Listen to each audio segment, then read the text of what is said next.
Hello दोस्तों, अभी मैं आया हूँ सैगोंग में। ऑडिशन था तो इसलिए मैं सैगोंग में आया हूँ।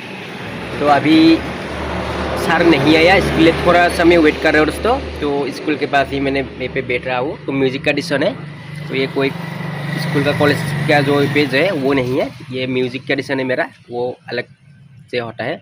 तो फिर म्यूज़िक का ऑडिशन है, मैं थोड़ा सा वेट कर रहा हूँ दोस्तों। तो आप लोगों को मैं दिखा देता हूँ तो कहाँ पे मैं ट्यूशन करता हूँ। तो बिल्डिंग के जो का साइड में है यही है। तो अभी मैं रास्ते की इस तरफ हूँ दोस्तों। तो ये बिल्डिंग वाला नहीं, तो इसके साइड में जो है वही है, ये रास्ते की इस तरफ हूँ। दुकान पर, एक दुकान में बैठा हूँ। तो अभी देखते हैं कितना समय लगते हैं, और तो वेट कर रहा हूँ यहाँ पे मैं बैठ कर।